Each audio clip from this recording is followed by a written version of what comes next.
Hello বন্ধুরা, শফিক আর সোনালি তাদের viral video নিয়ে কি বললো শুনুন। আমার মুখ দেখানোর মতো কোনো জায়গা নেই। আমি যদি পরবর্তীকালে কোনো সুসাইড অ্যাটেন্ড করি তো তার জন্য পুরোটাই দায়ী হবে রুবেল।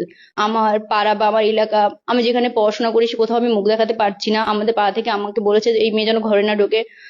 বক্তব্য বলতে এই ভিডিওটা একান্ত আমার পার্সোনাল ভিডিও ছিল। আমার ফোন থেকে আমাদের খুব কাছেরই বন্ধু রুবেল নামে একটা ছেলে সেই ভিডিওটা চুরি করে নিয়েছে।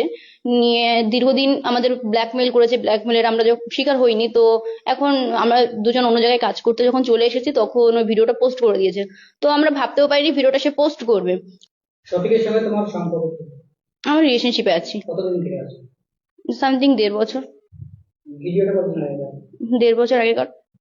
আমি আপনাদেরকে আবার অনুরোধ করছি যে ভিডিওটা আপনারা আর কেউ পোস্ট করেন না, আর আপনাদের ফোনে থাকলে ভিডিওটা ডিলিট করে দেন।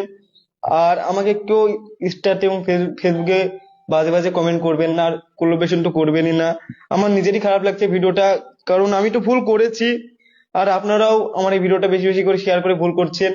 হয়তো আবার আপনারা এই ভিডিওটা নিয়ে রোজ করবে, যে বলবে তুই ভিডিও পোস্ট করেছি, তো আমরা তো বলবোই আমরা তো ভিডিও পোস্ট করবে, আপনারা অনেকেই বলছেন। তো